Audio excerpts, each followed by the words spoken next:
Welcome to Real Nerds. I am Ryan. To my left is Brad. And to my right is James. And in front of me is Sierra. Yay! Woo! Sierra and Laura. You can hear our wife- audience for once. Your You wife can. is your wife is here too, but she's in the kitchen. Yeah, she's cooking us something nice because that's what women do. I Ooh.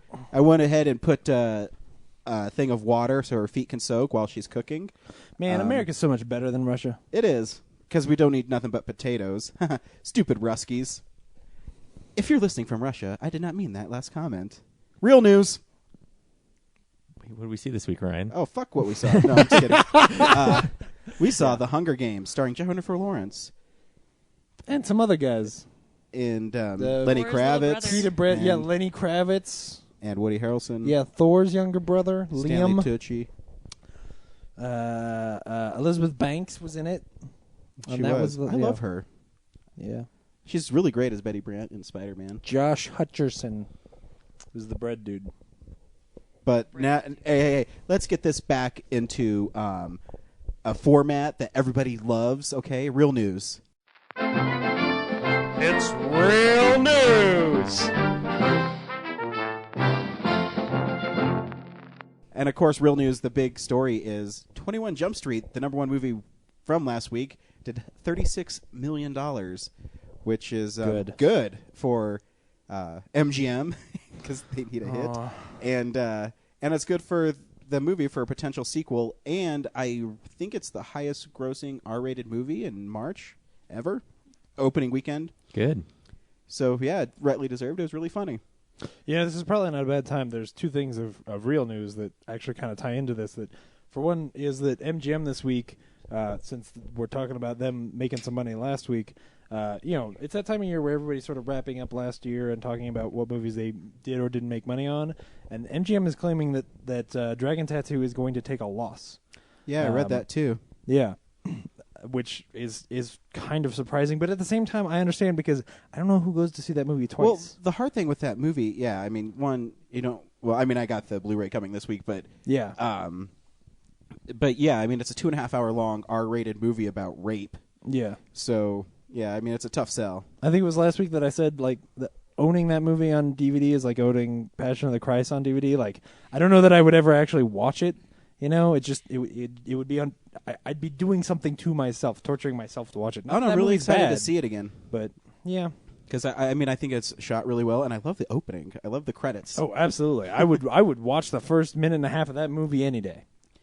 At the same time, Disney also last week announced that John Carter is going to lose $200 million for them, which is That's sad. heavy. It makes it possibly the biggest bomb of all time financially, and that's not including, technically Cleopatra should still be if you include inflation, but Man, they're gonna have to sell a whole bunch of DVDs of Space Buddies if they're gonna ruin the loss of. yeah, I mean it's Disney, so they're going to be okay, but still, it's Yeah, sad you know how they're gonna be okay. May 4th, The Avengers comes out. By the way, distributed by Walt Disney Company.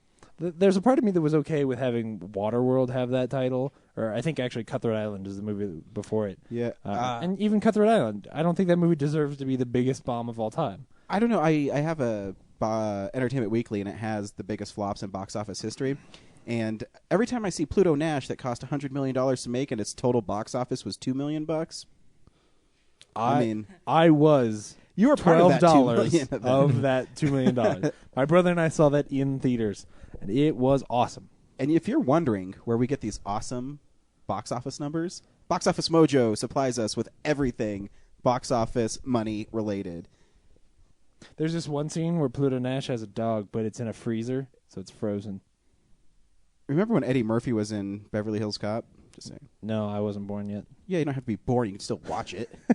Gee, Merry Christmas. I think I was 3 The when movie it didn't came stop out. existing in 1983 or whatever it came out. It did. I refused to watch anything before 1987. So this week in the world of Blu-rays and DVDs, Extremely Loud and Incredibly Close is available on Blu-ray, DVD, Oh, finally, combo pack with an ultraviolet digital copy. Finally, I will have another chance to avoid actually seeing that movie. Yeah, it was singled out as how in the hell it was nominated for Best Picture because nobody liked it. So How is it singled out? Hugo was on that list too. Yeah, but freaking movie people loved Hugo. Yeah, I guess.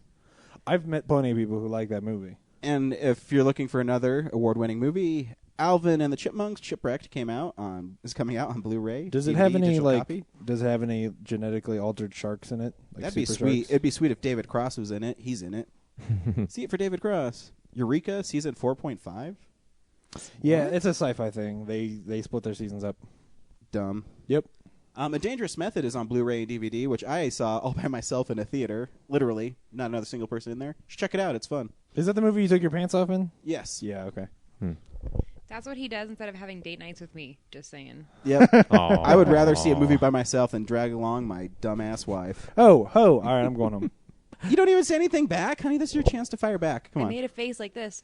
Yeah, people can't see that. They're listening to us. I'll describe Laura's face. Yeah, should we describe radio to Laura? Let's see. Her mouth was open and she was. I don't Drinking maybe a beer. a guffaw. Maybe it was guffaw.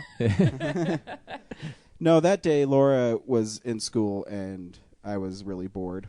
So you were home and lonely. Yep. So I went and saw A Dangerous Method at 2:00 in the afternoon on a Tuesday, and no one was there. Nice. I wonder if the Weinsteins looked it up. They said, "Oh my gosh, someone in Denver, Colorado, went and saw our movie at 2:00 on Sold Tuesday. one ticket. We need that 10:50." What does a theater do when nobody buys a ticket to it? I think they're contractually obligated to run the movie. Yeah, in case somebody buys it halfway through and is like, I just wanted to see the second half. What movie did? Well, we went to see Casa de Mi Padre, and we were the only two in there at the beginning. And they started showing the previews 15 minutes before the movie started. Yeah, and then the theater sort Started of filled filling up. Yeah, it was weird. I think what theater was it? Greenwood Village. Village. Landmark. Doesn't that theater do that? I thought that they actually start their showings on time. They start their previews early, Well, and maybe they then do. the actual movie kind of starts closer to on time. Yeah, I thought. Yeah. Anyway, But anyways, also South Park season 15, Unbelievable, is on Blu-ray and DVD. Yep. man, I remember that came out. that show. I was in old. middle school. I don't because I wasn't born. Yes. James is 13 years old.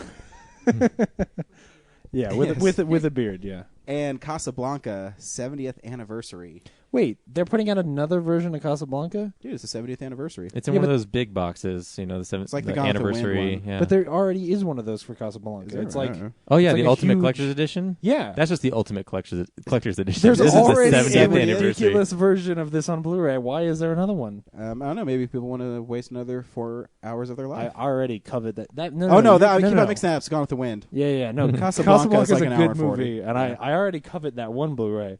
Now there's. Are you going to go see that one night only showing No. of Casablanca in theaters? No, I will just buy it on Blu-ray and then Just watch so it you at know, home. when they say those one night only things, like in NTM things, are $15 ticket. Oh, Wow. really?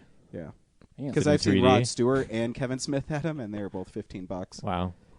And of course, go to digitalbits.com to see all the amazing DVD artwork. Order from Amazon through them to support independent websites. There are some of those things where I would rather they just put that on DVD. The one-time events, like Yeah. put it on DVD and let me buy it. I will pay $15 for that. Yep, it makes more sense, but Yeah. whatever. Well, I thought the Kevin Smith one was kind of cool because he would answer live tweets during it. And Yeah. it was a live stream. That was pretty cool. It was cool. It Or would you still could be just cool to live stream have. it for free, I guess. It would still be cool to have the event, but I would like to be able to see it, like if I wasn't able to make it that night, or if I liked it and want to see it again. yeah, that's the only bummer is Yeah. you can't see it again. I mean, I watch the evenings more than once. Why would I not watch And I love this the one evenings with Fathom Kevin event? Smith. Yeah. That Superman story kills me every time. Mm. Anyways, we'll get into now we're actually going to get into some real news. Real Brad news. never has anything, so we're just going to skip him this week. No, I got something, guys. Wow, Brad Wait, comes what? prepared this oh week. man, did something? Dude, we are did terrible something, actors. Did something that in any way that you like happen? Actually, James, something very close to my heart was damaged this week. Probably people listening to this podcast are fully aware that the TMNT fans are warring with Michael Bay. Yeah, Yeah, they which are. which is kind of funny because how this story started was just a random little off comment that Michael Bay made about the Teenage Mutant Ninja Turtles. And what did he say about the Turtles, Brad? In my movie, the Turtles are going to be of alien origin. What? Fuck Michael Bay. Well, he didn't quite say it as straightforward as that. Like he was trying to give a little synopsis. Do you see with lasers and explosions in the background? With his nicely coned back hair. He was trying to encourage people that the movie was going to be really cool, and that there was going to be this sort of heart, that they were going to be about like these aliens in our world and how they were sort of separated, and that was going to be this tension, right? Like that was kind of the context in which he was saying it, but everybody just grabbed onto the word alien and ran with it. They did. And people are pissed. They did. And because we don't want planets full of turtles. So being the big Teenage Mutant Ninja Turtle fan here, if you know anything about Brad, his favorite movie of all time is the original Teenage Mutant Ninja Turtles. Brad, tell us how you feel about turtles being aliens. I don't feel like the turtles themselves being aliens is a great idea. However, if you are a big fan like me and have read the original comics, you'll understand that the ooze comes from the Utroms, who are like the Krang characters in the cartoon show. Yeah. They're an actual alien race who run TCRI. It's not TGRI, by the way. That's just the movie TCRI, and they create the ooze. So that it's from actually, I guess they're not aliens; they're from another dimension. Yeah. So, but alien, in that aspect, but if Brad, they're trying to tell that story, the cartoon is canon, and that doesn't go with anything you're saying. Oh, excuse me, you're right. I forgot. Yeah, it's 2012. If you make a movie about turtles in the sewer getting covered in radioactive material and turning into people, pizza, I will not go see that movie. Dude, I want them to say cowabunga so bad. No, the cartoon people. I can't believe people in the comment threads of these articles actually believe that the cartoon show is the origin story of the turtles. It's the Eastman and Laird comic. Yeah, and both of whom this week have said that they think that Michael Bay's version is badass. Yeah, and for the uninitiated, no, what? Eastman and Laird both did. No. Guys, Laird is being sarcastic. He actually came back today and he clarified. He said, "I can't believe people didn't understand from my first comment that I was disapproving of Michael Bay's." Oh man, he is not on board at all with the turtles being aliens from another planet. In fact, he doesn't want to see another full planet with aliens on it. And then Eastman has said he is on board with the idea and it's awesome. And he's helping develop the story with the creators. Except from what I've read, it only seems like Kevin Eastman has only met with the director and the writers and hasn't actually been involved with Michael Bay's production ideas. So, but at the same time, if you've read the original comics, the Turtles go from like parodying the Ronin storyline to like bringing other artists on who have developed other like alien worlds and all these far-fetched stories and adventures that the Turtles go on. And so I can see Eastman like throwing in all those ideas. And I think in the end, you just got to wait and see what happens. Like with any movie, you got to give it a chance. I'm not thrilled with the idea, but... So to me, the definitive Spider-Man story is the death of Gwen Stacy. What's the definitive Teenage Mutant Ninja Turtle story? The Turtles grow from the ooze. Oroku Saki tracks down Hamato Yoshi in America. And those kills Hamato Yoshi. In case you don't know. What? The character names you just said, what's their like comic names? Hamato Yoshi. Oroku Saki's Shredder. There you go. That's what I was looking for. But Hamato Yoshi in the comics is just a dude. He's not Splinter. That's the cartoon show. Yeah. But I'm trying to put it out for the layman people. Okay. And then, Oroku Saki comes to the U.S., creates the U.S. division of the Foot Clan. Mm-hmm. And the Turtles grow up later, and they find out his operation. They're not actively seeking him out, but they find out his operation. And the Foot coincidentally Clan wear these sweet purple hoods with black leotards underneath. It's pretty badass. And a foot across their face. Yeah. Leotard is badass ever. Totally.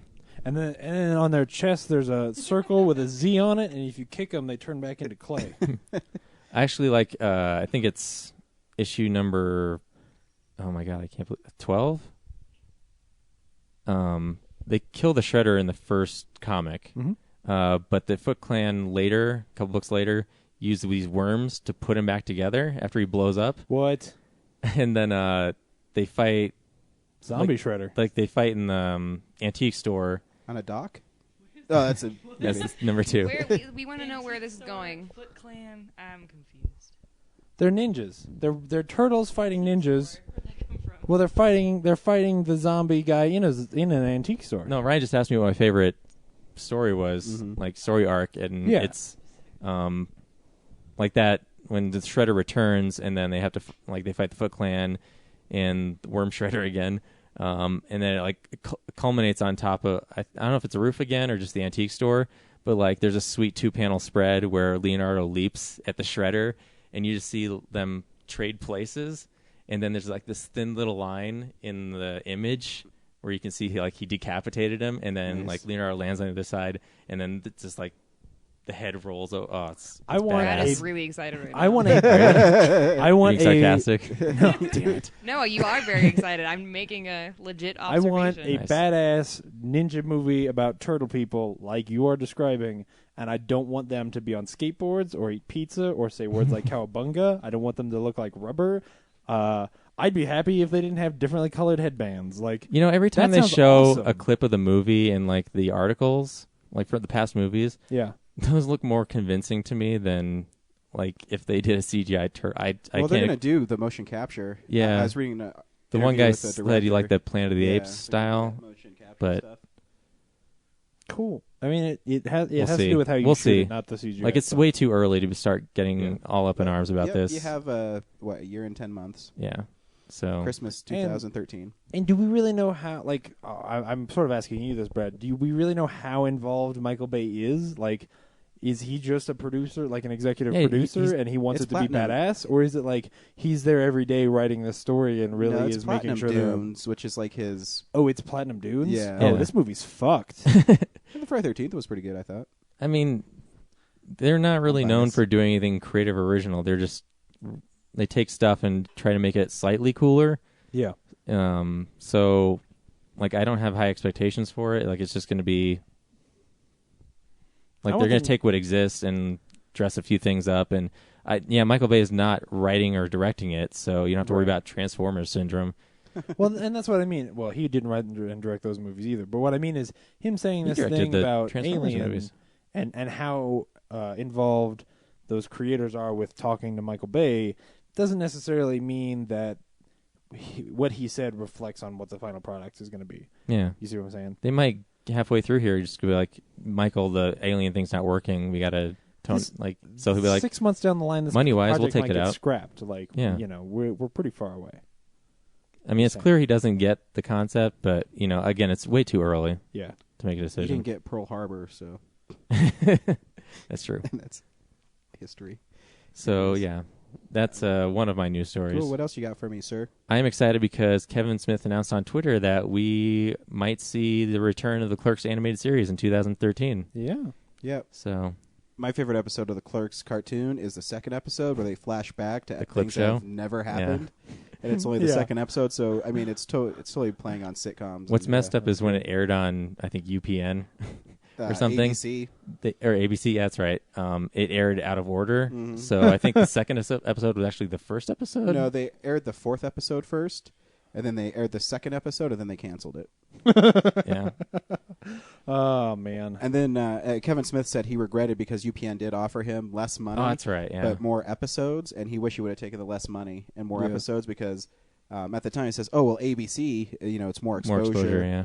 But But it also was not a great time for, like, adult animation. Unless You you're had Family your Guy. Simpsons and your, It's before the Yeah. Adult Swim boom. Yeah, exactly. Now you could produce that show for pretty cheap and get enough people watching it that you would do all right. Speaking of, this is totally off topic, but I turned on Adult Swim when I was working, and I was watching Aqua Teen Hunger Force. Is Patton Yes. Oswalt the little Mr. Shake? Yes. No. He's No. not Oh, Shake. Shake. No, but he's No. on that show. He's one of the Oh, the douche Not you don't mean college Shake. You mean aliens. the little Shake. Yeah, the little Yes, Shake, where he's he like, is- Oh, he yeah. is the little Shake. I Yeah. thought, Shake's 'cause son. I Yeah. was like in my office, and I'm like, I swear I hear Patton Oswalt, and I see this little Shake thing bouncing up and down, like because it sounded like Oh, Patton Oswalt's man. retard voice. It is. It's totally. I just knew you. would He's know also the douche college aliens. One of Yeah. them. Yeah. Yeah, he is. that. Nice. Anyways, that's totally off topic. Man, Yeah. oh, that show is great. So yeah, Cool. Yeah. Clerks coming back, and then also, did you guys read about the Dragon Tattoo DVD controversy? No. No. People opened up the discs and Oh, yeah. they looked like they had been just written on with marker, so like they look pirated, which They're makes like that sense in old the System of a character. Down CD. Yeah, but people thought they got some pirated DVDs, like they purchased them. Yeah. But I don't know who like looks at a disc and like sees the rating information and copyright, and Sony Yeah. like impressed on the disc. Yeah. Oh, so it's And like goes, it's like "Oh, a this is hacked pirated." disc. It's Yeah. like the Yeah, design they're going It for. looks like a burned DVD because it's movie about hackers and Oh yeah. and they're also saying that it was to spread awareness about pirating or whatever, but it's just silly. Yeah, but instead people wanted refunds and stuff. Yeah. So Which Great I don't know marketing why. idea. Did you throw the Blu-ray in? Did it work just fine? Mhm. Then why do you need a refund? yeah. It's like, I was going to hang that DVD on my wall, and I wanted to make sure that it had the proper art on it. What do you guys got? You got James. Paul Lieberstein might be leaving The Office, and he's been the showrunner for a while. a lot of now. people are leaving The Office. And the interesting thing is, as you allude to, pretty much all of the main people have not actually signed contracts. Mindy Kaling and who's the Ed other Helms. person? Ed Helms. Ed Helms are possibly going over to this other show. Mindy Kaling has her own pilot that's going to start. Which it looks like The Office is gone. Yeah, I'd be surprised actually if it continued after this year because Jim was only John Krasinski was only signed till this year, and so were a lot of them. So Yeah, they're trying to develop The Farm, the Dwight Schrute spinoff. Sounds like a horrible idea. Yeah. So Anyway, yeah, that just died. and also, and this kind of makes me happy because I don't really want to hear fanboys splooging about BSG anymore. But Sci-Fi passed on about the new Battlestar Galactica show, Blood and Chrome, and no really related to Spartacus. So that's gonna die, which probably means there will never again be Battlestar Galactica, and I don't have to ever hear anyone talk about it ever again. I love Battlestar Galactica. do you not I've like never it? seen it. I have First no two Do you idea. not seasons like are the show? great. Oh. First two I've seasons never are seen great. a single episode of it. My stepdad loves it. I think we actually Yeah, didn't we buy a we did. set of it for Christmas for him? Yeah, her stepdad loves it. I know that the one girl is on 24. Yeah. Which one? Katie Sackhoff? Katie Sackhoff? yeah. Oh, she's the worst. Her character She's not sucks very in good on that 24 season. until she gets shot by Jack Bauer. Yeah. Spoilers. What season is 24? The last season. Oh, okay. Cool. That's all the news I have. Because we already talked about everything else. Nice. What Yeah, do I you mean, no, I was going to talk about the Turtles, but I knew you were going to talk about it. And then the Clerks thing. Oh. So yeah, you guys covered it all. Yeah. Ladies. Ladies, do you have any geek Ladies. news for us? No. Awesome. So what have we been watching? That's the last time we ever heard ladies. Hey guys, did you know in 2006 Michael Keaton and Robert Downey Jr. started a movie together? Was it Multiplicity? No, it's called Game 6, which is revolves around Game 6 of the 1986 World Series. If you know anything about sports, it's the Buckner play, where he's a Red Sox fan, and it's actually a pretty good movie. You can tell it's really cheap. In fact, I did some research about it, and I found out that Robert Downey Jr. and Michael Keaton got paid only $100 a day to be on this movie. Oh, wow. But it's a story about a playwright. Michael Keaton plays a playwright whose play is about to open the same day Game 6 of the World Series is in New York, and he's a Boston Red Sox fan because they're losers. And and it's about his whole day, how he's trying to get to he wants to go to the game, but his play is opening, and so he gets in and out of all these cabs, and he meets all these different cab drivers, and he tells them about his life. And Robert Downey Jr. plays a guy named Steven Schwimmer, who is the meanest play reviewer in New York City. And I mean, he'll even go out to street performers and just give them scathing reviews, and no one knows who he is because he goes to the plays and dresses up. So, the people don't know who he is, and he carries a gun to the plays. And yeah, it's a really interesting movie. And yeah, it's a really, really low budget movie, but the performances are really good. Michael Keaton kills in the movie, and Robert Downey Jr. is not in it too much, but he plays it really well. And then Catherine O'Hara is in it. Who else? She's is in fantastic. it? Bebe Neuwirth is in it, and if you ever want to see her in lingerie, that's the movie you should check out. And she ripped off her clothes in her first scene. I'm like, what? Isn't David Schwimmer the guy from Friends? It is. So he's playing a guy with the same name as the guy from Friends? Well, Steven Schwimmer. Oh, okay. I thought you said David Schwimmer. But so yeah, we'll roll the tape back. if you guys want to borrow the DVD, check it out. The performances are really good. And then I got Richard III, which is an Ian McKellen pet project. He was the screenwriter, the executive producer, and the star. And the movie is really good, actually. It's kind of goofy, because he plays Richard III, and if anybody doesn't know, it's based on Shakespeare's play, The Richard III, and it's about a guy who is not the king of England, but he wants to become one, so he murders everybody in line for the throne. And it's really bizarre because Ian McKellen, when he does like his monologues, he talks to the audience, so he breaks the fourth wall. Mm-hmm. So and the camera's always like kind of following him, so it's like you're following him as he's talking to you. It's an interesting take, and it takes place in the 1930s England, and Robert Downey Jr. dies getting a blowjob. Spoilers. He's only in the movie for like the first 30 minutes. Like heart attack or no, he gets a sword like through his chest. Wait, did you someone say sneaks getting up on him? a blowjob? Oh yeah, he's getting a blowjob, and then he's like, then a sword goes through his chest, and he's like, and he dies. I want to see that. Well, yeah, I mean, you really don't see her going on his knob, but no, I don't mean that. I don't want to. No, I like I said, I thought it was Ian McKellen, so I didn't want to see that at all. Oh, you mean it was Robert Downey Jr. and Ian McKellen because he's gay? Wow, James, wow. No, that's not. Well, that is why I thought that, but yeah. I'm sure you guys saw the other two things I saw, but I'll talk about Comic Book Men because I thought this week's episode of Comic Book Men was amazing. The finale. The finale of Comic Book Men. We don't know if it's the last ever. Yeah, or... it might be the series finale. Hopefully not, because as the show progressed, it got better every week. Yeah. If it could be at that level every single week, it would be one of my favorite shows. And I mean, I love the whole premise of them all getting tattoos, and they all sat down and designed one. And Walt had this. He was talking about getting the New Jersey Devils logo tattooed on him because they won the Stanley Cup. And then when they're sitting down and picking their tattoos, Walt drew this like demonic Satan, like with its tongue wrapped around the Stanley Cup. I'm like, that's not even close. He was like obsessed with the idea that all tattoos should be like demonic Satanic. and metal, and just the most badass thing, because he just wants it to be intimidating. Badass. So they make a pact that they should all go get these tattoos. And Steve Johnson, his little Brian Johnson, his little niece loves zombies, so he designed a little zombie girl that looks like his niece riding a tricycle that he's getting on his arm. And my favorite line in the whole episode was Walt says, "Dude, you can't get a dead girl on your arm. Once you get that, there's no going back." And so that was pretty funny. And then this girl came into the comic book shop, and she said, "My boyfriend is a huge Spider-Man fan, and I want to get him the Ultimate Spider-Man, not the comic book, the Ultimate Spider-Man story." And Walt takes her over, and he takes her over to the wall, and the first two issues they show is the death of Gwen Stacy and the death of the Green Goblin. And what's funny is when they cut back to them at the table, he says something about, like, I've been in situations like this before, and, you want to be careful that you don't take advantage of somebody. And then he takes them to maybe the two most important, they're not the most expensive, but in my mind they should be. Absolutely. Two most important issues of Spider-Man. Being a huge fan of Spider-Man, I think the death of Gwen Stacy is really tragic. But my favorite issue of Spider-Man of all time is the death of the Green Goblin. Because, and Walt said it in that episode, everything I've said about the issue he said for me was, Gwen Stacy's killed and the Spider-Man goes on a rampage looking for the Green Goblin. He finds the Green Goblin.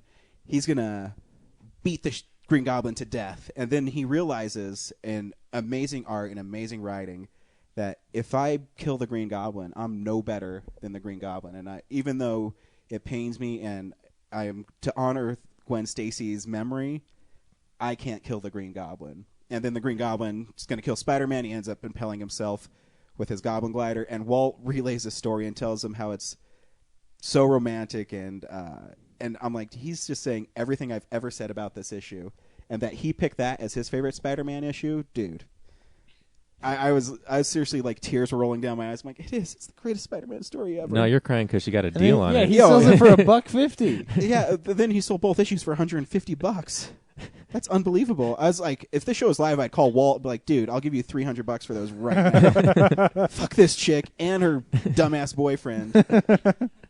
Who's going to get him and be like, oh, dude, cool, some old Spider-Man. But it was great, too, when all three of them, Ming, Brian and Mike show up at the tattoo shop, and Walt doesn't answer his phone, doesn't show up, And then they cut back to where they do like the podcast, and Walt reveals his evil plan about how he's like, dude, I was totally lying to you guys.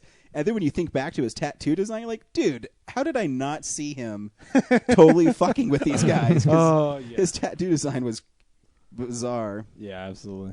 I particularly like this episode because Ryan always talks about Death of Gwen Stacy and has a tattoo of it, and it's so fun. There was a part where they were talking about when they were getting their tattoos that a guy had a Calvin and Hobbes tattoo, and it was really lame. But guess who has a Calvin and Hobbes tattoo? Ryan Frost. I have a Stupendous Man tattoo. His Calvin's alter ego when his babysitter comes over. I just thought it was funny because like they're all like, you can't get like lame nerdy tattoos, and I'm just thinking of every tattoo my husband has. Yeah. And I think what 3 of them out of 11 are not nerdy. Probably, yeah. Well, the Daisy is pretty nerdy. The a Daisy is little pretty bit. gay. But I did that for my wife because I love her.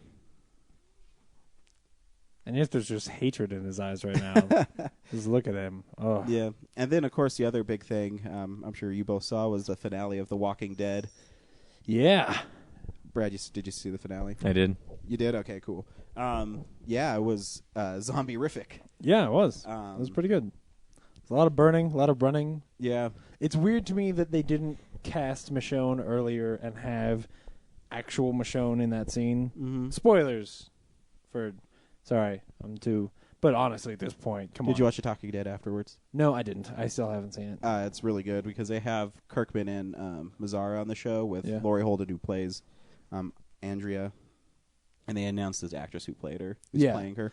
But yeah, it's. I mean, that was the biggest. Well, there's 3 big reveals in this season finale, and one was Michonne, and that's how she makes her appearance in the comic book. Not the same circumstances, No, but with two but armless two zombies on armless each side of zombies. her, which is Oh. it's just badass. By the Why? way- Why is that like that? That seems like the stupidest thing you can Why do. does she have 2 armless zombies? yeah, Because that way they don't know that she's human.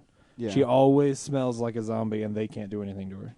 I mean, they could well, walk up behind her and bite her. Well, what they didn't show in the TV show is they're missing their arms, and she ripped off their bottom jaws too. Yeah. So you cannot see that. Yeah, they're not. Yeah, and I thought that in the comic that they weren't. It wasn't just a chain; that it was a pole, so they couldn't actually get close to her. But I might be maybe. remembering that wrong. I'm I don't not sure. remember. So in my head, that just makes more sense anyway. So maybe that's why I'm thinking. So that was a big reveal. And the second one is everybody's infected with the zombie virus. Well, we knew that last episode, well but they actually talked. they about confirmed it. it. they That's confirmed it. Well, they yeah, confirmed what the scientists what said. the scientists said, but you This know, one. Oh, right. Yeah, they were. That's but right. everybody's infected. So I mean, it's probably not an airborne thing. Maybe it is, but I mean, it might just be Hell is full. some sort of mutation. Who knows? And then the last shot of the episode is the prison, Yeah, which is great. it's weird because it made me realize that that to some extent I can't fully enjoy this show the way that I would enjoy a normal show because I feel like I'm always, now that we've had Shane die, I'm always looking to, okay, what's that next big thing? What's that next big reveal? Once we get to the jail, what happens that, like I know what that next big beat is that they have to hit. And so it was weird. It Yeah, sort but of I feels also like, think this show's really clever on kind of not doing those beats when you expect them. Oh, absolutely. Yeah. Or so- not, and not the way that I expect them to. Yeah, and I think Rick was really good in this episode. Yeah, that last speech he gives. What is his wife's problem? Yeah, I know. Why is his wife pissed? I never got that. I'm like, why is she mad at him? Because he killed Shane. Yeah, but fuck Shane. He tried to kill him. And because she's realizing that like it's her fault. Yeah, she got Shane all No, riled you're- up again. You're not wrong. You're not wrong. I think they just wanted to leave some tension there, and they'll fix it. Yeah. Everyone's busting his balls. I know. Only one doing anything right. She's just pregnant and moody. That was wrong. Maybe Shane was a great lay. Nah, Yeah. nah, that's not it. Anyway, that show was good, and this season I think as a whole was stronger than the first season. Yeah, it was Um, good. I mean, it ended stronger. Yeah. Oh well, absolutely. Yeah. I still cringe at a lot of the lines and some of the cliches, but Oh yeah, but yeah, it's better than a lot of the crap out there. Yeah. lot of Speaking melodrama. which, Michonne, I should let you check out my new issue of Playboy because they have Michonne's origin in that Playboy, written by Robert Kirkman and drawn. It's like a Weird. little 10-page Walking Dead right in the middle of Playboy, Weird. so you can see where. Why would they Michonne publish comes it from. there? Anyway, I have no idea, but you can read it. cool. It actually was apparently one of the most popular Playboys of this year. next to the Lindsay Lohan one. It was a huge deal. Man, magazines are the most dying medium out there. Which is sad. They will go before newspapers. Someone's phone's on. I just got that feedback thing. Well, my phone's on, but it's over here in this pocket. Can you say that last thing again so I can just cut it out? What? Something about magazines dying. It doesn't need to be in the podcast. Or you just leave this all out. Who cares? Okay. Sweet. So that's everything I saw this week, guys. What have you been watching, Brad? That was it, really. I haven't been able to stay home and watch anything for more than... I've been watching reruns of The Office. Nice. Me too. Yeah. Man, that show was good. Anyway, I don't really have anything new to talk about. This is all stuff we've talked about before. But Touch came back this week with the second episode, which was actually really good. I was sort of afraid. I loved that first episode, but I was afraid that it wasn't going to be able to keep that same sort of sentiment up. I thought it was a good episode. Like, it even feels like the sort of side stories that they tell felt a bit more connected this time. And the moments when there are links between characters felt a little bit more organic. And who's the showrunner? Tim Kring? Something like that? Tim Kring? Yeah, Tim Kring, yeah. I read an interview with him in Playboy, and he said that he's purposely making each episode kind of stand alone. Yeah. Because he said the biggest problem he ran into when he was making Heroes is he made it too hard for people to watch after a little bit. I've never seen Heroes. I have no idea. I found it hard to watch after the first episode. Burn. Oh, man. With all the talent that was on that show, it is a shame. Man, I would love a show from like Tim Sale and those guys, but nope. And then the other thing was Awake, which I've still been watching. I haven't talked about it since the pilot, but that show, this is episode 3 or 4, I can't remember now. But it's still like it's a high concept premise, and they have kept it up and kept me interested throughout this whole beginning, and it's pretty good. So you guys should check it out. For show. They're not going to. They never check out what I told them. I saw the first episode of it. Yeah, it's cool. Man, I don't want Netflix, Kyle Killen to lose out. another show. It'll be sad. Cool. Oh yeah. Oh, and I didn't talk about this in news, but it seems like everybody on the river is acting like that show is going to get canceled, and Netflix is talking like they're going to pick it up, which I don't know why. It's another sign that the CEO at Netflix is just gone insane, because his premise for creating new content just for people who have Netflix is to go and buy all the shows that no one is watching and waste money producing them. Like, I would be fine with seeing another season of The River, but obviously I'm in the minority. But especially Terra Nova, that show needs to die. Like, yeah, but at the same time, though, Netflix, if you're basically paying for a premium cable channel, so it's being paid for with all the subscribers. So who gives a shit? If no one watches it, then they just won't make it again. Yeah, but I mean, especially since they're trying to get this stuff off the ground, doing some fresh stuff like Lilyhammer or something like that makes more sense to me. They're trying to appeal to fanboys, though, because I mean, I could see that. Shows like that, will bring the culture that can spread it via blogs and stuff.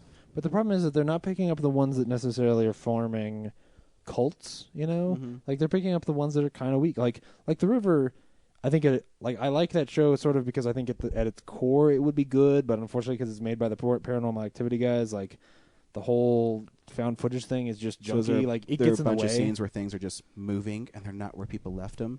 My canteen wasn't over there. That's the thing. It's not that kind of stuff that's wrong with it. It's the fact that like there's just always a camera somewhere where there needs to be. Whereas if they just filmed it like The Office or something like that, or filmed it documentary style like Friday Night Lights or The Hunger Games, then they wouldn't have to make a point about it. They could just focus on these characters, but they have to make excuses for the camera so often that it takes away from the show. But anyway, it's just weird. There's a camera everywhere in The Hunger Games in weird places. That's but no, it's different because they're not. Said. The Hunger Games doesn't make excuses for the. It does. The Hunger Games is shot. This week we saw The Hunger Games. Brad, what did you think of The Hunger Games? I really want to watch Battle Royale right now. James, what do you think of The Hunger Games? It is amazing that a movie about kids killing each other can be as languid and boring as this piece of crap is. Sierra, what do you think of The Hunger I Games? did not care for it. Into the mic. Sierra always polite. I did not care for it. Laura? What do you think, Laura? I thought it was all right, but I think I need to read the book because I was kind of bored a little bit. I was kind of bored 50 pages into the book when I put it down, so. Or that's not. Well, I think it's free right now for Amazon Prime. Oh, well, if you can read it for free, then it's just a waste of time. And I think it's one of the best movies of the year. That's a lie. It is not a lie. Wait, really? Yes. You really loved it? Yeah. All right. Cool. This is going to be good. You're kidding me. No. Are you kidding me? No. This is exciting. Hold on. Roll the trailer. Want to see what I got you today? It's a Mockingjay pen. As long as you have it, nothing bad will happen to you. I promise. Welcome and happy Hunger Games. I just love that. Ladies first. Primrose Everdeen. I volunteer! I volunteer as tribute. You're stronger than they are. There's 24 of us, Gal. Only one comes out. Oh, no! Take care of them, Gal. Whatever you do, don't let them starve. Katniss Everdeen, the girl on fire! What did you say to your sister when you volunteered at the reaping? I told her that I would try to win for her.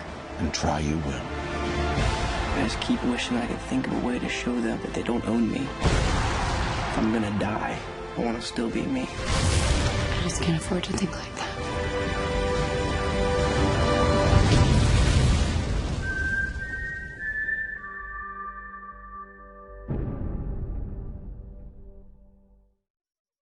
No, I did. I thought the movie was good.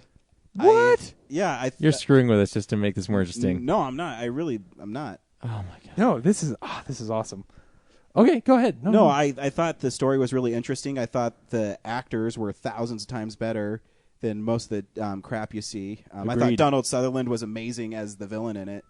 I thought the movie, even though sometimes that documentary style gets annoying, I thought it was shot in a really cool way where you were able to understand all that? Yeah. Moving around? Yeah. Yeah, I actually agree with what you're saying about the way it's shot, with the exception of the violence. Like, I think that when they get to actual action, they get so shaky that I don't know what's going on, and it castrates I read the edginess of this story. I read an interview with the director, and he did that on purpose because he had to get a PG-13 rating.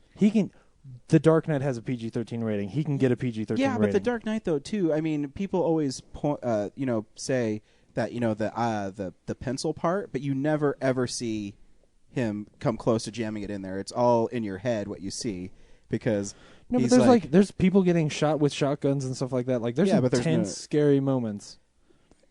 I mean, I see what you're saying. Like, if he wanted to have, like, I just don't think that those are shot in a way that is intense or that get across the fact that these are kids killing each other. I think that the movie gets sort of but I think that the movie has the way it was presented, I thought was really powerful. I thought, these kids forced to do this, and the whole the scene where they're pulling names out. When I saw the trailer, I'm like, oh, feels like so cliched, and I couldn't get it. But like the way it was shot and the way it was presented was nobody celebrating. Nobody likes it. The only people that are celebrating are the people that are so removed from the kids that have to do this. I thought was interesting. I mean, the people the ones that actually have to put in the games are the ones that feel it, and the people who sponsor it and watch it are the ones that it's because it's presented in TV. To me, it feels like they don't believe that it's a bad thing and that it's entertainment. But you could see it on the faces of the actors that live in the different districts that they're the ones who have to bear the burden of their kids going away. And Elizabeth Banks' character, where she comes out and she's all peppy and she's I forget the line of whatever she was saying, but when the people are picked, no one's celebrating. Yeah. The only people that celebrate are the people that make money off of these children. And to me, I thought it was powerful, and I thought it had a really I don't know the right word, but like they just it had a really somber tone to it, and no one wanted this. And I thought it was a good movie. I totally see what you're saying, and I agree with you in a lot of places, especially about the acting. That I feel like there are a lot of times when the dialogue, when the things that are happening is just too silly. It's too overwrought. Yeah, there's too many little holes in there. But the people like Jennifer Lawrence and the other people of that caliber that are in the movie pull a lot of that off. Yeah, especially in that scene you're talking about. Like, I saw that in the trailer, and I'd read the book, and in the book I was just like, this is so cliche and stupid. And then when that scene happened, and like when the girl playing Prim, when she screams, I was like, all right, yes, okay. And I was in the movie in that moment. But my problem is that every time that I start getting into this movie, that part there, when you meet Woody Harrelson and all of that, it'll start to build up, and I start to get sucked in, and then they do something that's so out there or so boring and stupid that then it pulls me back in. You know, either it's fire wings or, hey, Josh Hutcherson, go over there and throw that thing across the room, and isn't that going to be an intense scene? Like, it's just... You think it's going to be called back later in the movie, and it's not. Yeah. Which I think that's probably because it's all coming from a book, that there are stuff that they set up, stuff that they think is important and that they have to get across because it's for fans, but that takes away from the pacing and the momentum of it as a movie. See, to me, though, she says that,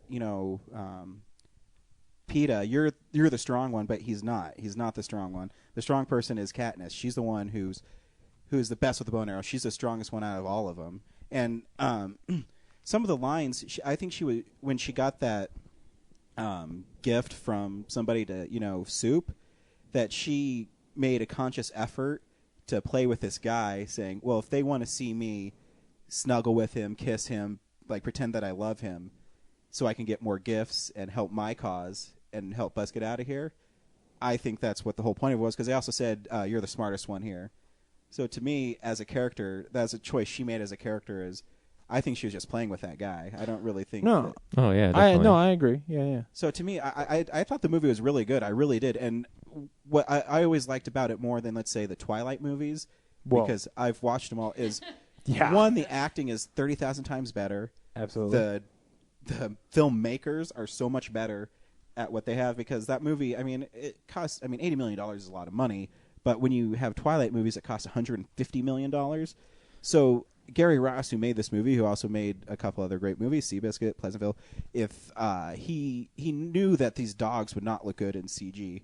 So if you notice, he doesn't keep on them a long time, and he keeps it moving. Whereas when you watch in darkness, and when you watch Twilight, they keep on those stupid fucking wolves. Yeah, and the wolves talk, and it's and it just seems so silly. And I think when you get better actors and better filmmakers, that the movie is way better. But at the same time, I feel like, especially in that first 20, 30 minutes or so, the costumes, the set design, it all feels not disingenuous. It doesn't feel real. The world itself does not feel lived in and realistic. There's so much stuff there that feels like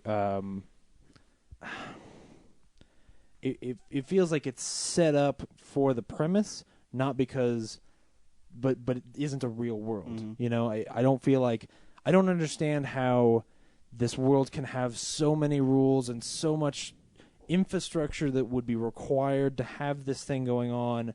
That I don't buy the premise itself. That's mm-hmm.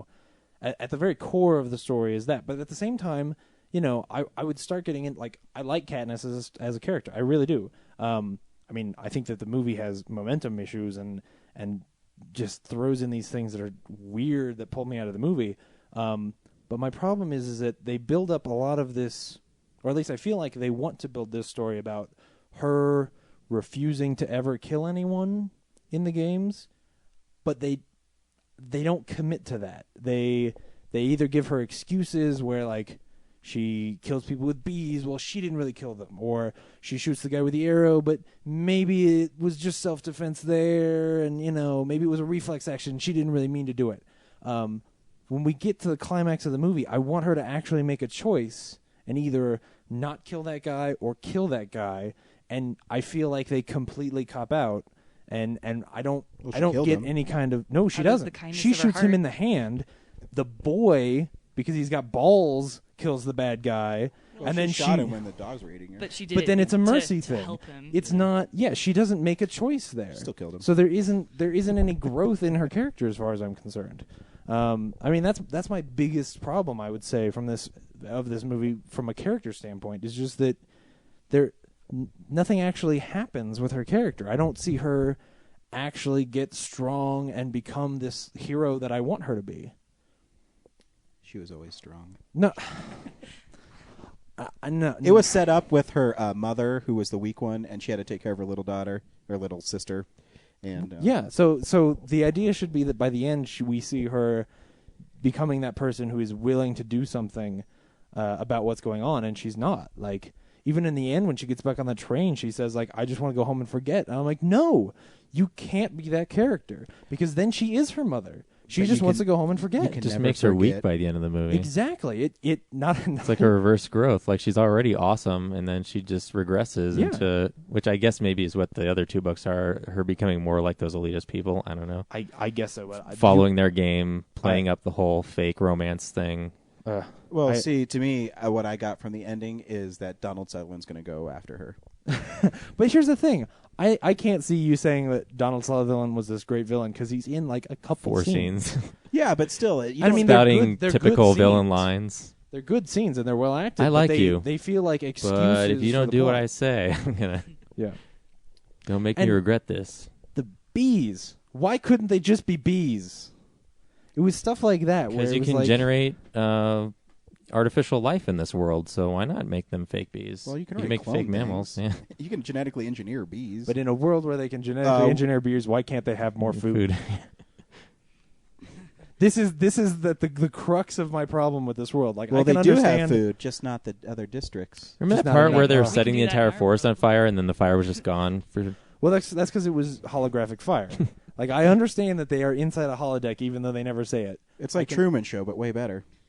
Yeah, that's the thing. I was expecting by the end. Still boring. I was expecting that by the end she was going to have inspired these people to rebel, and then she did. District 11. Right, but they put that down. And then they stopped it, and then everything's back to normal. Here's the thing: I was expecting that she was going to win, or she and that guy with a foot for a face they were gonna win, and then like there wasn't going to be any announcement or anything, and they were going to have to Truman Show style go to the edge and find a door and get out and realize that they had collapsed this entire universe, like that they had caused. Well, that was going to happen because there's 2 more books. No, I understand that, but I wanted some kind of resolution by the end of this, and I don't feel like I got any. But you had fun. Yeah. All right. Waiting for somebody to say something else. I mean, I've already said why I like the movie. Everyone else is free to talk. This is kind of off topic, I guess. Like, I thought the movie was all right. I really feel like I need to read the book, which brings up this point. Why does every good popular book have to become a movie? Because it makes money. Why is that? They want to build franchises that make money. But they ruin good books. They don't ruin good books. They have. No. The book is still there. What good book have they ruined lately, Laura, that you don't Well, agree like with? Are you talking about Twilight? No, like She loves Twilight. I guess like my biggest example is one of my favorite books of all time is Memoirs of a Geisha, and the movie completely missed the point. Completely missed it. Then And don't I watch feel that like, movie. I feel like every book movie I watch, Except for Harry Potter. No, those movies Harry are Potter, horrible. I guess they were good, but it wasn't. I don't know. You can't ever fully capture and movie what you can in literature, I guess. Yeah, but I don't know. They're 2 different mediums. And you have to, when translating from one to the other, you have to know which things to pick and which things not to pick. And you have to know what themes are important and which ones aren't. I can understand it. Like a movie like Memoirs of a Geisha that's all drama is going to be really, really hard. But a movie that is just a action movie about kids killing each other, I feel like should be easy. I feel like the premise there is simple enough that it shouldn't be that hard. You said something great after the movie about that one kid who got his neck snapped, and the audience was like shocked that the audience gasped. Why are you when surprised? He got his head snapped. You walked into a movie about kids killing each other. Yeah, the premise here that was the thing that bugged me. I was like, the premise here is that these kids kill each other, and I never felt like they were really killing each other. Well, like they sugarcoated it. All the corpses were really pretty, and there wasn't a whole lot of blood. And except for the corpse where the chick was stung to death. Well, even then, like, have you ever seen someone who has a lot of stings on their face? Their face does not look like that. Like I saw Bear Grylls get stung in the face by one little bee, and his whole face was swollen like a sick bird's ass. Yeah, exactly. So I think the neck snap was the only one where you're like, oh shit, people are actually dying. Right. Because all the other ones, it was like Rue, for instance. you saw like a look on her face and like, oh, she got hit clearly, and then she pulls it out and there's just a little bit of blood. Which maybe because I'm like a medicine person, I like there'd be way more blood than that. Again, they can't do it for the rating. No, yeah, I understand they can do it for the rating, and I just feel like the way that they shoot it makes it like I said, I think it castrates the movie entirely because I don't think it allows it to build tension and put our characters at risk. It just leaves us with like, oh well, his leg is broken for now until he needs to run away from the dogs at least, and they're stuck in this cave, just waiting for everyone else to die off, and then they'll run to the end, and there'll be this really anti-feminist ending where the boy saves the girl, and then we'll go home. And I can't understand it. All right, here's the question, Ryan. Sir. Do you want to read the book now? Maybe. I'm disturbed that it's for free on my Kindle. Maybe, or at least I'm reading a Star Wars book right now. You could probably jump into the second one. Would you do that? Maybe. Okay. It's free. I'm kind of disturbed that young children actually absorb me, this story. Twilight's more disturbing than that. Oh, well, absolutely. Definitely for sure. I think books about kids killing each other makes Lord of the total Flies sense to me. is Yeah. Well, I mean, I was forced to read that in it's a great book though. School. It is. Yeah. I was thinking about this earlier today. When Piggy dies. When I was the age that, his brain that most out. kids, when I was the age that most kids are who are reading these books now, I was reading books like The Hunger Games, or not. I was reading books like Ender's Game, which is like a really good science fiction Have book. you read his where there are people Iron dying. Man? It's really good. I haven't read his Iron Man. Orson Scott Card. His Iron Really? Man's really good. Yeah. When did you read Iron Man? Like 6 years ago. It's the Invincible Iron Man Volume 2 or something. It's really good. I'll have to pick it up. You should. Yeah, because his second book, the second Ender's Game book, Speaker for the Dead, is one of my favorite books In of fact, all time. I think the new Iron Man 3 is based off his story from the Invincible Iron Man, where Iron Man becomes Tony Stark becomes Iron Man. Like his, it's hard to describe it. Like the actual Iron Man becomes Tony Stark, where he like grows with it. You'd have to read it. It's crazy, but it's good. I'll have to pick it up. You should. Anyway, what I was art's saying was fantastic. like I feel like those books are written by a master and are really great science fiction, and that this is derivative science fiction. It's just I don't get it, and I don't think the movie works. But Ryan likes it. Yep. Cool. I'm okay with it. I mean, I wasn't offended by it. Sierra, you haven't said anything. Well, I mean, I thought the story was okay, but I just had such a hard time focusing on it because of the shaky camera. I couldn't focus on anything going on in the movie because I was just trying to interpret what was actually going on. Yeah. And with the book thing, I mean, I kind of feel like it was so clear that this was from a book and you had to have some background knowledge of the book. Whereas even with Twilight, I understood everything that was going on and I've never read a page of that. Yeah, because it's shallow. It's right. shallow. There's not. Yeah. But even for example, The Girl with the Dragon Tattoo, I feel that the movie, even though it's very similar to the book, stands apart from the book and holds itself. Whereas this, I feel like, is probably more reliant on the book, and I haven't read the book, and I just felt like I was missing pieces of the movie, and I couldn't fully appreciate it for that reason, because there were certain parts where there was no explanation for it, and they never mentioned it again, and I just knew that there was something else to it that I just didn't know. For example, when they were assigning numbers to them, and Katniss got an 11, and I was just like, oh, that's great. I don't know what it means or what it did or... Yeah, So- there's no frame of reference. Like Exactly. the first few Well got said. 8s and 9s. I was like, Yeah. is that the low Is that score or good the or high bad? score? Yeah. Yeah, like I was expecting like Rue to get a 2 or something like that. Yeah. Oh, they were going to be undervaluing her or something, or that Bread Boy was going to get a 2, something like that. But there were never. It was all like 8s to 11s. Yeah, and so then when they announced hers, I was expecting like a 1 or something, Yeah. because obviously for the story she's going to get the best one because it's convenient. Oh no, I knew And then she it's like was getting 11, and like, oh, 11 is the high score. Yeah. No, I knew she was going to get 11 because I knew she was going to get a high score, but I knew they the thing about these books, and part of why I put them down, was that they were always cliche, but not all the way cliche. So she wouldn't give her a 12 because that would be cliche. So she'll give her an 11. Yeah. Like I could have laid $20 on that. I just knew it. So I mean, just certain elements that, to me, there was a disconnect, and I know that some people in the audience knew what was going on, and maybe they appreciated it more, whereas I just couldn't. And another, what was the other piece that I just, and also one thing when they were in the killing field, if you will, when the people were dying a better off, movie than this one. when the people were dying off, I mean, I had lost count about how many people had died, and I think this was just me personally, but I would have liked to have known, like, at what point, so I could continue to strategically think in my mind, like, Katniss, oh, you know, she's got this many more to worry about, but I didn't know how many people were left, and I didn't know where she was, and I didn't know, you know, what the importance was for her. I mean, at that point, you know, if there are 2 people left, then you're doing okay. If there's 8 people left, then I don't know. That was just my kind of personal preference. Yeah, like the canons weren't happening all the time. I mean, for me, it was a little bit harder to follow because I didn't have that previous knowledge. Yeah. So, and again, the shaking really bothered me. Like, it really bothered me. I think that the shaking the shaking to me is beneficial in the parts like at the beginning when they're setting up this world, because it's supposed to make it feel like it's really happening, like it's a documentary, but it's just right. And that makes sense too with kind of the action, because like lots of stuff is going on, but even but when it's not Born Identity level where it's like this feels real and I'm seeing what's going on and it's impressive. It's just shaky, right? And I can't see what's going on. Right, and I would like to see. This amazing, like this utopia world. I want to be able to see it. And they're showing like these people in these amazing hairdos and makeup, and I can't really see them.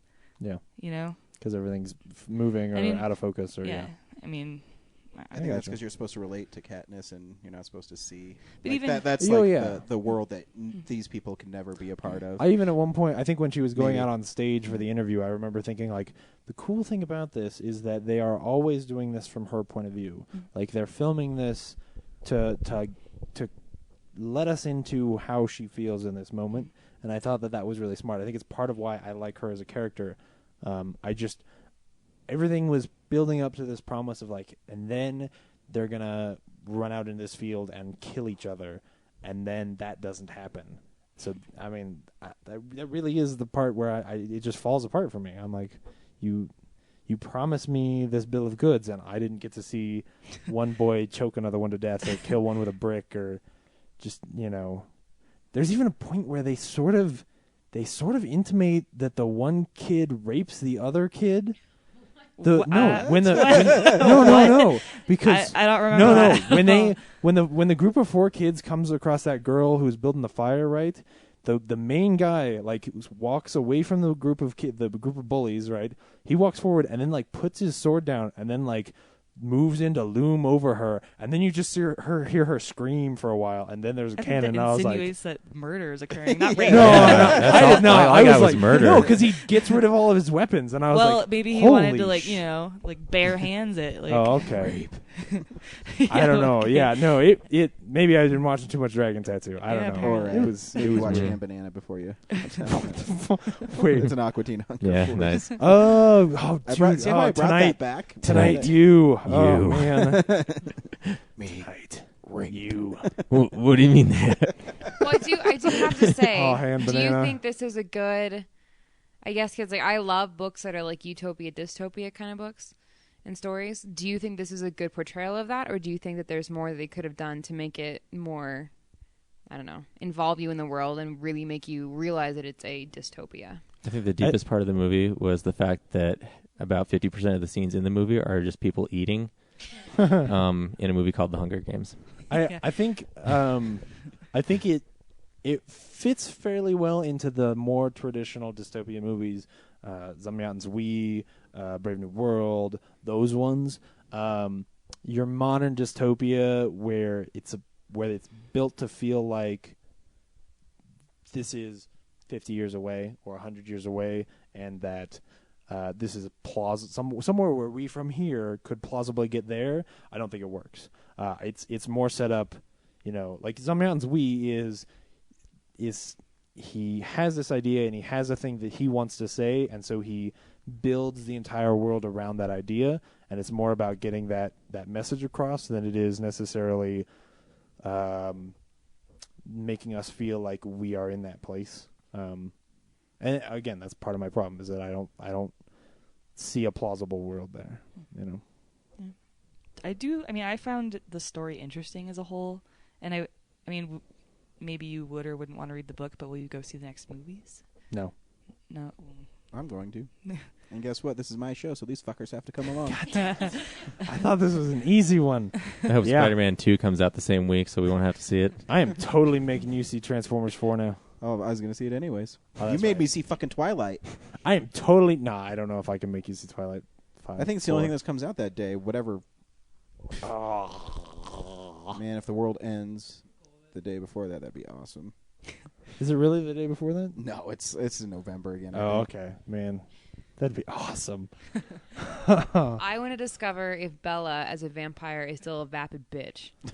Yeah. I am curious. I No, want to know. I'm pretty sure the line of dialogue, "We're both the same temperature now," is the worst romance line in the history of dirt. But you know what's funny though? I wanna see her she eat a had deer- more eat a deer. life in the voiceover for that trailer than in the whole series. Yeah. So she could finally live now that she's dead. And also, this is a story about Bella, and the preview featured her not Yeah. really. Like, your main character not really in the preview. You know what? I totally just did the tagline for the movie. What? Now that she's dead, she can finally live.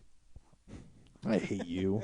Magic. Hey. That's something lame that they would put on their No, posters. no, that's what I'm saying. Oh. That's something Yeah. stupid. Because what was the one for Breaking Dawn? Forever Ends, or what was it? Do you remember what? No, I don't remember. That's why I'm asking you guys. Yeah, like we would I remember. tried really hard You to forget. forget, Ryan. Forever is balls. It's Forever really- is balls. yeah. Tagline. Actually, Yeah. that sounds perfect. That was my That's, tagline. that's about right for marriage, I think. Yeah, That's- so that sounds forever, right.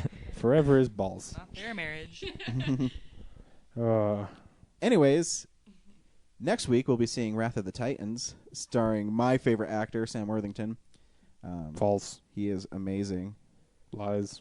How come Ray Fiennes and Liam Neeson are in this movie? Awesome. Anyways, Sam Well, I Worthington just- would work for me if he didn't talk. no, he's not even that attractive. Well, you don't like dudes, so I don't think you get a I vote. like attractive men, Laura got that argument. One. Yeah. and I like cool guys. Thank you. Mm-hmm. Can I tell you how many times this past 2 weeks that I found Robert Downey Jr. videos on my front step from Amazon? Every fucking day. Twice this week, honey. Now you're losing your argument. Because I go to look on our account, and every charge is Amazon Marketplace. Hey, they're only like $5. I think Game 6 cost me $4.74 on Amazon. dude, what? It's like the cheapest looking DVD too. When you see like the menu, you can see the like the rough edges from the computer pixelation. It's When you pretty take it bad. out of the case, does it look like it's just somebody's burned copy of the DVD? Because Well, so you no, should I don't think complain. I don't remember if there's any art on it. I think it just has that band around it. It's like side Right. A, widescreen. Yeah. Anyways, you can follow us on Twitter, real_nerds. Hey, if you've been checking out the last couple weeks, Brad's been putting up some cool pictures. You can Yeah. also email us directly, realnerds@gmail.com. Like us on Facebook. And you can follow our awesome blogs at realnerds.tumblr.com. And that iPhone app we announced last week. Yeah, it's expensive as shit to put it on. Yeah, so that's not happening after for a while. For a while, when we get some advertisements or more people like us on Facebook, then maybe we can do it. I don't know. How expensive is it to get it on Android? $25. Oh, okay. Well, let's just do that. I got an Android. Fuck I've got you an guys. iPhone. I want to use the iPhone version. Fuck you guys. Wow. I'm just saying. No, I don't want to put on Android. Screw you, James. So it's only $25 Aw. once on Android. Yeah, How much And is it on iTunes? 120. 100. And I don't know what For an Windows Phone. I app? think it's 25. Yeah. That's how much you have to pay to use the Real Nerds app. No. No, not That's to how much use you have it. to put it on For iTunes. us. Oh, It would okay, I was cost gonna us say no that one's much. gonna get- do that. Yeah, No. we're going to put our free app on iTunes, and iTunes is going to charge us $100 to get a developer's app. So Maybe at the Denver Comic Con we can start a fund. I'll wear a Hopefully. tank top and take tips. sweet. There's no way this could go wrong. Come to Denver Comic Con and be panhandled by the Real Nerds. Yes. I guess we should re-announce all that. Oh, yeah. We will be at Starfest next month, really soon, like 3 weeks. April 20th, Crap. 21st, 4 weeks. 22nd. I still need to get that day requested off work. And you can clinical. also check us at the Denver Comic Con, June 15th through the 17th. And then at that convention, we will have our booth And we will have a booth there. So come by and say hi. with prizes and games. We're probably going to be right and underneath live recordings. the polar bear looking into the building. Just kidding. Dude, if so, we need a picture of us. That'd be awesome. The polar bear. But, yeah. In our booth. We'll see you next week. Wrath of the Titans. But what am I supposed to There's do? a chimera in that there. was my Sam Worthington. That was money. They messed if I up could the keep kite. on talking like this and then kind of go in and add my Australian accent and my American accent, then I'll be perfect. Suck it, idiot. Bye. Sam Worthington, if you like us, though, I'm just kidding.